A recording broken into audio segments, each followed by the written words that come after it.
What's next for markets?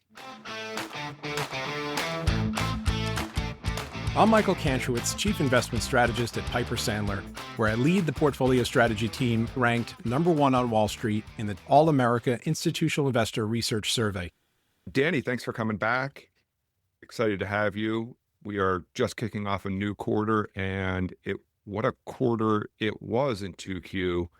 The best returns for the S&P 500 since second quarter of 2020. Wow. I didn't know that. And it was just semiconductor stocks were up and everything else was down? Is that how it works? That's pretty much how it works. So what was the mood talking to investors over the last month? What was the sentiment you were getting as we head into a new quarter? I think the hope and the excitement was really tethered around the war ending in Iran, oil lower, and that broadening out trade starting to play out that your team has flagged, that getting more optimistic there, that the rest of the market could work. It could maybe beyond the AI trade. So I think this was the first month since the beginning of the year where we saw real interest in playing that trade. And so when I say that trade, it's what works in lower rates, what works that's a little more cyclical and not related to AI. And can you get the RSP to start going up? That's the equal weighted S&P, not just the S&P 500. And it seems like that started to work. And then Monday, Tuesday this week, so the last 2 days, you had some mean reversion where tech just ripped and semis went. But for the most part, it's actually been fairly broad rally. And I find that clients are much more interested in playing the broadening out trade than necessarily chasing semiconductors here at these levels. And maybe that means there's more to come. It certainly could mean that. And they've obviously done incredibly well. And Micron had incredible earnings and talking about these long-term contracts that are in place. But it does feel like to me that there is a lot of interest in, hey, what's next? What else could rally? What's been a lagger that can maybe move up? Even in a day like today, we're buying stocks like TTD. That's a software company that's totally on its heels, but it's a crowded short. And I think that's where clients are considering where it's very cheap, trading 12% of free cash flow yield and the float shorted. So it's not like this is a name that's going bankrupt anytime soon. There's no debt. So looking at maybe these names to potentially pop and trying to find areas where there could be catch up that beyond owning a Micron or a SanDisk or the SMH, where what else could potentially work? And maybe the semiconductor part of the market just flatlines, not necessarily it sells off and flatlines. And the other big topic of conversation for us was all the leverage tied to semiconductors. This is something we track pretty regularly, all of the levered ETFs. The largest levered ETF is SOXL, which is 3 times long SMH. And I think the second longest is a Korean levered ETF tied to SK Hynix. There's a Micron 2 times long that's very large. There's 2 times NVIDIA. So there's all this leverage tied specifically to semiconductors. So the way we see this all playing out, it's not that these will continue to rip higher. Even if fundamentals are great, I think that it's most likely it's a very choppy market because these levered ETFs exacerbate moves both up and down. And what will happen is if you own these levered ETFs, you'll start to notice your performance bleed, because that's the worst thing that could possibly happen. And up 10, down 10, up 10, down 10, because then your AUM starts to shrink. Because if you think about something that went up, it's $100, goes up 10%, it's worth 110. It goes down 10, now it's 99. And you keep doing that, you're just chopping lower and lower. And I think that's the most likely outcome in how this leverage works its way through the system, which would be very painful. And then maybe you get, again, a little more interest in other parts of the market. So do you think the increase in volatility in that space is playing a role? Right now, the VIX is sitting at 16, but some of these semiconductor names are like SanDisk down 10% today. I think it was up 10% yesterday. So I'd imagine if I'm running money and the volatility of the space is picking up, I have to, all else equal, start to have to manage that risk. So do you think that's due to the compounded impact from all of these levered ETFs, or it's just that they're up so much, or all of it? I think it's all. There's also the percentage of the S&P that's now tied to semis is 20%. But it is very weird. Like a day like today, SMH is down. So it's not even looking, I just assume most of the S&P is up. And that's this dynamic that's been going on for a while. And that is the case today. I think this is as of 1 p.m. on Wednesday. There's 340 S&P names up, but the SMH is down. And it's not down small. So like for whatever reason, the market, money is just staying in the market. It's just rotating around constantly. Like SMH is down 5% today. S&P is up small. Most of the S&P is up. It's a good broadening out day. This is where money's being maybe redirected, especially with the second half of the year starting. So people are probably picking through their winners and losers and maybe selling some winners to look for some laggards. But I don't know how long this will last, but that's how you get a dynamic where semiconductor volatility is so extreme that like on a daily basis, it can move anywhere from 3 to 10%. And you have these giant leverage rebalances that are, again, causing more volatility, but the underlying index isn't moving at all. I'm not sure what changes that. I think you probably need some negative economic, you need something really negative, whether it be unemployment or negative economic news, or maybe like some sort of surprise shock. But all else being equal, perhaps this is what we should expect for the next few months, where you just get this rotation within the S&P. And where the frustration sets in is, okay, I'm long semiconductors and I'm long S&P puts. You just lost both ways today, right? Your S&P puts aren't helping you today. And I think that's where there is some frustration, because people aren't dying to buy SMH puts because they're very expensive. That's really high vol. And the S&P put isn't working at all. That's I don't know how long that will continue. I know for our purposes, anytime there's a lot of holidays, and that's November and July, we like VIX puts, at least for the near term. But I don't remember any time like this where you have the biggest part of the market extremely volatile and the underlying index doesn't move. Or does it? It's a very low realized volatility and really low implied volatility. And it's a bad thing to hedge. Has demand for hedging been high or normal? I'd say every day we go up, or days like today, the interest shrinks. And again, people are looking for catalysts too. People are certainly looking for catalysts. And we, for the near term, aren't really seeing anything obvious, especially with oil moving lower. It seems like everyone's just got very comfortable with Warsh after the initial sell-off, and the long end's going down, inflation expectations are moving lower, break-evens are moving lower. And I think there is a little bit of like concern / frustration of underperforming the S&P. And I think the S&P up 10% plus this year. So the desire and willingness to hedge is shrinking, right? It's been a waste. It's even better than that, because if you take out the Mag 7, which are slightly down this year to date, the S&P's up over 15%. You can look at the equal weighted, but there's also like a Mag 7 or an S&P 500 X Mag 7 that's up quite a bit more. And in fact, if you look at the multiple in the market, which has come down this year by about 7%, almost all of that actually is Mag 7. If you strip out the Mag 7, the PE of the market's only down about 1.5% or 2%. But that's certainly, you're getting more interest for upside calls in Mag 7 because it's gotten cheaper. It's at the lowest valuation. I just keep hearing every time I turn on the TV how cheap Mag 7 stocks are. Are you seeing that on your desk? Yeah, we were starting for certainly today. We saw some Amazon and Meta upside. And Meta, I think, announced today that they have too much. They might have overinvested and are going to try to sell some of their excess compute. So you might not remember this. I don't know if you were around Cantro 3 years ago. Or maybe it was 5 years ago. I forgot whenever Meta changed its name from Facebook to Meta, and they had to they threw in the towel on the VR, that whole VR trade. It felt like today's maybe they're happening with their AI adventure, where they're going to maybe outsource some of this extra compute they have and sell that off.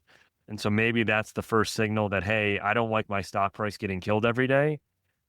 Clearly the market isn't rewarding me for issuing debt, issuing equity for this AI build out. Yep. I need to change course. I want my stock to go up. And if you look today, Meta changed course. They're getting rewarded. Stocks up 10% today. Yeah. And that's obviously that'll produce some free cash flow, and they could point to that number as a ROI component of their CapEx spend. And now the question is, will the other parts of Mag 7 that have been killed, will they start doing the same? Is Amazon going to go the same route? Unclear on Microsoft or Google, but perhaps they're going to go there too. And we're going to be a little bit more, we're not going to just completely go, we'll be all in, but not as all in on the AI build out. Or maybe we need to see how things progress before we continue to throw gobs and gobs of money at it. And if that's the case, then there's a real trade of what are long Mag 7, short SMH, right? Because the way we've been thinking about, and the way you guys have expressed this, and totally agree, is we know who's raising the money. We know who's spending the money, who's earning the money. They're earning the money is the SMH and XLI, right? That who's building the data centers and what's going into the data centers, semiconductors and Caterpillar, right? And those stocks have done incredibly well.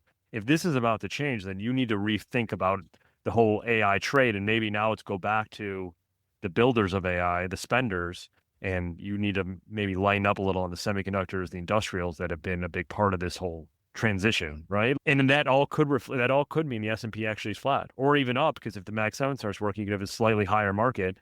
Yep. In the meantime, one trade we've been doing, so there's an ETF called MAGS, this Mag 7 ETF. So a trade that we've been doing, you're going to miss NVIDIA, but you can sell July 17th calls to buy July 31st calls in this Mag 7 ETF. And the whole idea is you're isolating all the Mag 7 earnings. They're all reporting those 2 weeks besides NVIDIA. So you're going to get Google, you'll get Meta, you'll get Apple, you'll get Amazon, they're all in that little pocket.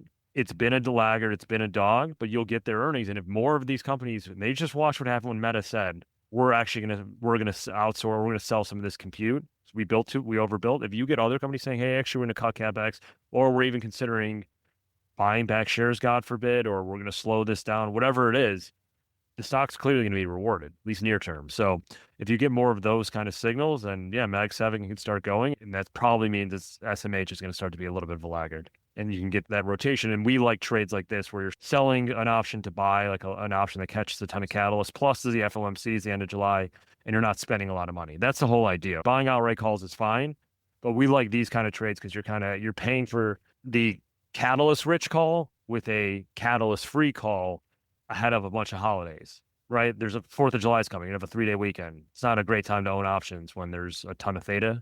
So you want to sell the option that's going to really decay out to buy an option with a bunch of stuff going on. At least that's how we see the world. And then beyond that, we were talking about this earlier. One other catalyst we see very near term, and this is something where we're actually just buying S&P calls for next week, IWM, Qs. The Trump accounts get funded this weekend. So July 6th, the money starts. According to Piper GPT, I don't know if you guys have ever used that. We're estimating around $6 billion entering the market on Monday. Not to mention everyone coming back from vacation, and I guess my guess it'll just be buy stocks, assuming there's nothing crazy over the weekend.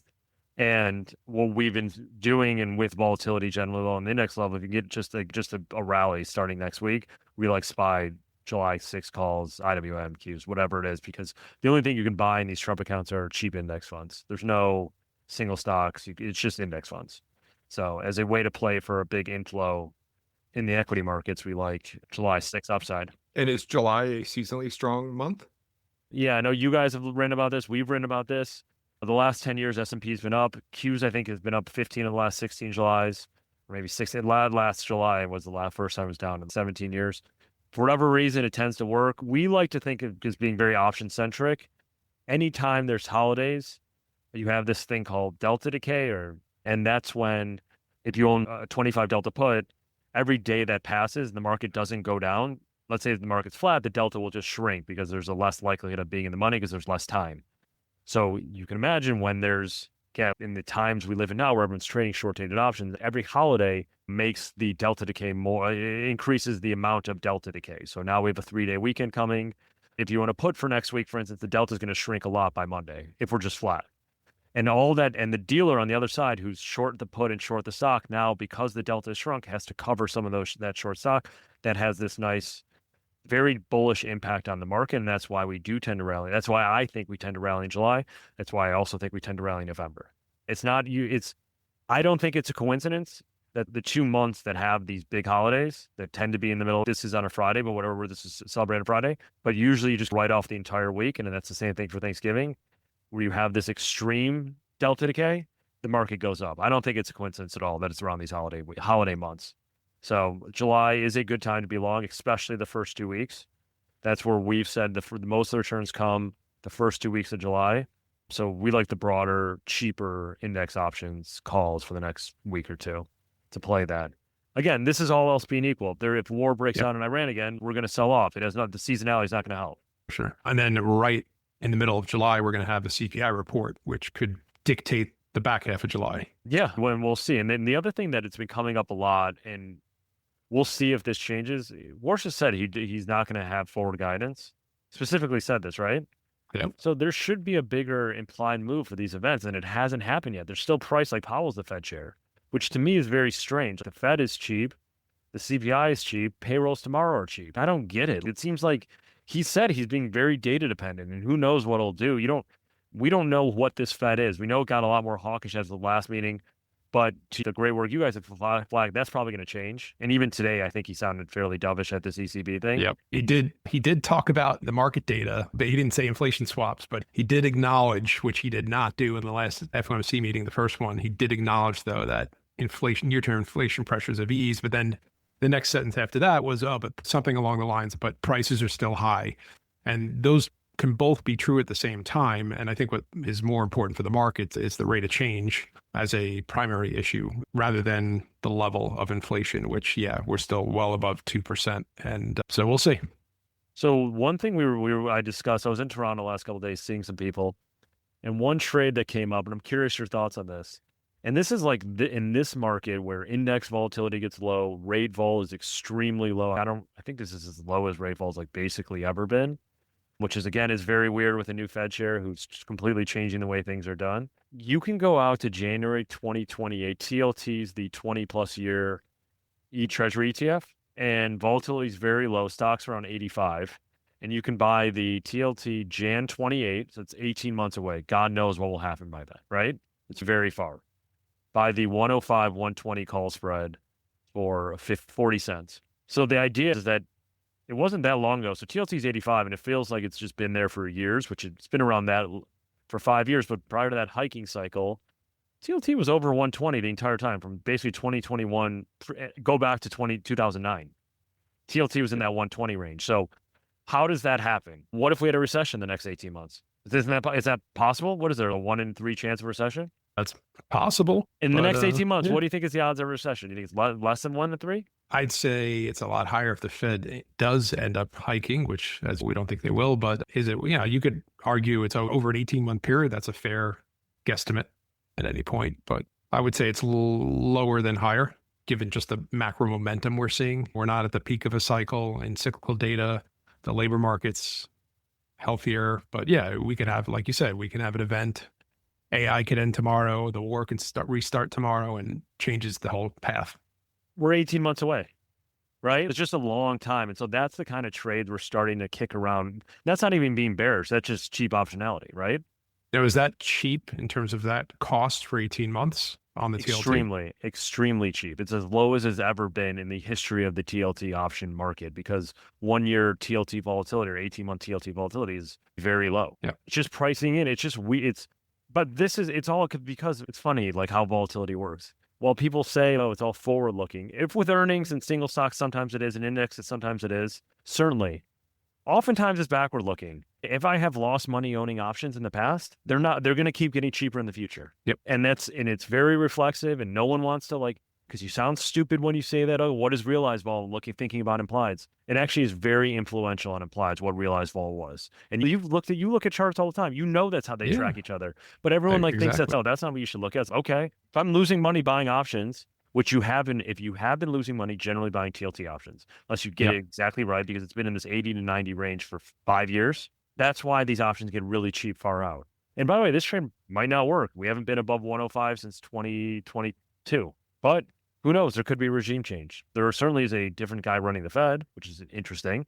And if we go into a recession, maybe we have a real risk-off event where the long end gets bid and unemployment's ticking up and things change. And you can't get that big fiscal stimulus because the deficit's already blown out. Possible. I don't think it's likely, but it's possible. Yeah, that's certainly contrarian. They could just cut rates to 0 and do QE. Who knows? And it's not like something they've never done before. They were doing QE when inflation was 10%. Wasn't that right before Powell started actually hiking? They were still doing QE. I think inflation printed 6 to 8. This is like towards the end, right before the election. Well, that's interesting. Yeah, anyone biting on that one? We just started discussing it yesterday. There's no Jan 28 TLT options trading yet, but after this pod, I bet you will start to see some open interest pick up. It's a good trade. We joke about the June 27 10,000 calls. At points over the last 3 months, those have 5-bagged. So again, It's not like you need TLT to even get to 105. You just need some sort of scare. TLT maybe gets to 90. That call spread will explode. Or you can just buy the 105s outright.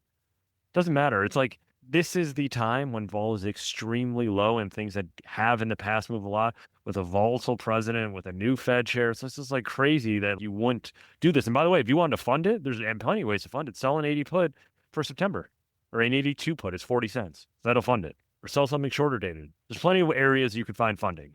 Yeah, but I think that type of trade, we're not doing a ton of because it's very myopic markets. It's very short dated. It's what's the theme today. Yeah. And normally I would agree. The only thing I don't like about a very bullish bond call is that I think it's just going to be really hard in this macro dynamic or this economy to get rates down a lot. Yeah, of course, unemployment could skyrocket. We could go into recession. But every time rates do go down, housing data picks up. The market loves lower rates because it hates higher rates and Fed tightening. So it creates that kind of this reflexive floor underneath the economy and under the market. So it's hard to get rates down a lot, but who knows? Anything's possible.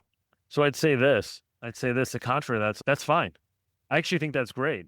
So do everything you want to do. Buy your housing stocks or whatever, however your view is. All throughout the year, do all the trades where it's like, okay, I think actually rate volatility is going to be low.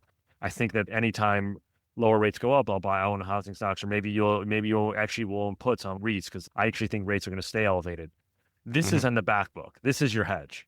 Yep. This is everything falls apart. And so I don't want to throw money away in hedges. Cool. This thing does, in 4 months, you're going to lose a nickel on this for anywhere near here. This isn't even, this carries, there's no carry on it because it's so long dated. So I always like these type of things, especially as this is the opposite of what your team thinks, what I think, what the market thinks, right? We're in a high growth world. You don't get rates, you don't get the 10-year down in a high growth world, right? We have high nominal, high real. But 18 months is a long time, and maybe things change. There was a time we used to have recessions, and I don't think one was the last recession besides COVID, which doesn't count. The Great Recession. Was that really the last recession? Yeah, GFC. It's been 17 years.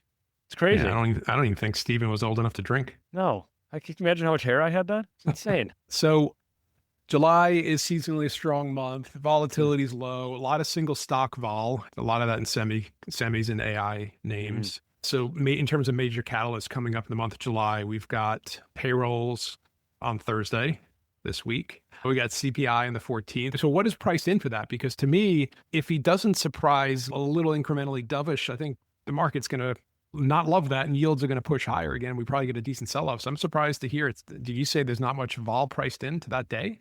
So on a normal day like this for the next month, a normal day is like a 60 to 70 bip move. Okay, that's pretty much for a normal day the next month. For CPI is 76 basis points. So there's a 6 basis point premium for CPI. Does that seem like a lot to you? It does not seem like a lot. It doesn't seem like much to me. Payrolls is like tomorrow are cheap. Payrolls are pricing in basically lower than a normal day. It's 56 basis points. That I don't understand. The one day straddles as of today 56. And then the FOMC is 82 basis points. But again, that's almost misleading because term structure is upward sloping when vol is this low. So again, that's probably an extra 4 or 5 basis points than normal for a 1 month, looking out a month, because it's not till July 29th. What would be a high level? Like 1%. Is that the kind of stuff we saw during all the tariff announcements last year? Yeah, I think Liberation Day was like 1.25, 1.5. That ended up being very cheap. I thought we flagged that seemed insanely cheap. But it could even be like, even payrolls and CPI used to have like 25 to 30 bit plus premium last year. And it's just been coming down because some of the realized moves have been smaller under Powell, especially because it's been on like auto drive. It's been very well forecasted what the Fed's plan was. But now that, again, that isn't the case. So it's like, I think these events, at least for the near term, should be more impactful. Payrolls are super strong tomorrow. Why can't rates move a decent amount and perhaps the Fed get a high payroll, high CPI? It's like the Fed might be forced to reconsider everything. Yeah, definitely possible. The market would not like that. No, not at all. I still think with this different rate environment, we call it inflation anxiety. I think people still have a tough time getting their heads around that stronger payrolls isn't necessarily a great thing for the equity market, especially for consumer stocks that are highly rate sensitive. Yeah. And I think even today, which was like a good example of like where positioning is, look at Nike today. Did you see Nike had terrible earnings? And stock's up 2.5% today. So it's just like that's, I think, tells you where positioning is. That like a stock that can have awful earnings and rally. So I think that there is perhaps a pocket. If you get any sort of good news out of a retailer, they're going to be at 15%. Any final thoughts, Danny? If there's one other thing I'd say is my biggest concern right now is we had a big risk dinner last week. We had a bunch of meetings yesterday. People are really not concerned about the market selling off. And whatever, as they shouldn't be, we keep rallying and we've kind of powered through this war. But really I hate saying complacency, but it feels like I think people are having a hard time even figuring out a reason why the market's off at this point. Yeah. The idea of complacency, I don't know. Me neither. It's like investing is investing. Yeah. Right. Most of our clients need to be fully invested unless a problem is directly in your face and getting worse, which right now there's nothing certainly happening on a high frequency basis. Oil prices almost back to where they were before this all started, $68 on WTI, gasoline's heading lower. So I think that's part of the bullishness too, is that the last war is over, hopefully. And so that's going to stick with investors as the bigger risk going forward. And even if we do get a hotter CPI number, I wonder, it'll be interesting to see how the market reacts to it. I guess it depends on what the driver.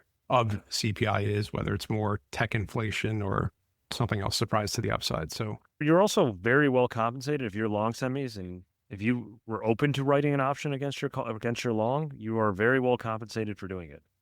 So if you're worried about them selling off, or perhaps more news from the Mag 7 on slowing CapEx and SMH and semiconductors potentially start underperforming, you can really, really offset a lot of losses via short call against your long stock. You paid a ton. So just a thought, if you're long like a Micron and you've rode this whole rally, and I get it's hard to want to give up upside in a stock that's up, whatever, 5 times this year, but you sell a 20% out of the money 1 month call at 8% a spot. Seems okay. Can you do that a few times? You start covering a lot of your spend, right? yeah, and there's a bunch of ETFs that do that, right? That will overwrite. So there's the NASDAQ one that writes an at the money call, but that's not what we're talking about, because I think it's something you want to manage, right? You want to, if the stock sells off, you can cover it. Whereas I don't think you want to be writing at the money calls consistently on these. But I think it's where maybe an area like this around earnings, or potentially there's some risk, especially in around the Mag 7 earnings, write a call, cover it, and then see how things shake out, or write a call against maybe half your position and see where things shake out. But you have to manage it a little bit. The sell call, the NASDAQ selling at the money calls, that's not been a great trade. You can never get back the gains you gave up. And I think there's a lot of overwrite funds that have ran into that last quarter, because then we sell off at the end of March, and then we've been rallying all quarter. So if you sold a 3-month call, you missed out on a lot of gains, especially if you just struck it at the end of March. There's some funds that do quarterly overlays. So I'd say overwriting, maybe it's okay to be a little bit tactical and just keep an eye on where things are going. But you're paid for it. The upside is very well bid, and for good reason. Danny, thanks for your time. Always interesting. Sounds like you're pretty optimistic about July with the seasonality, savings accounts coming online, and not much risk being priced in, and investors continue to be very bullish. If you like the show, please let us know by leaving a positive review. The preceding commentary is not financial advice. You should always seek appropriate financial advice from a professional financial advisor in your state. You should not consider this as a substitute for these services. Piper Sandler does and seeks to do business with companies covered in its research commentary or coverage. As a result, investors should be aware that the firm may have a conflict of interest that could affect the objectivity of this commentary. Investors should consider this commentary as only a single factor in making their investment decisions. For full disclosure information, visit www.pipersandler.com/researchdisclosures.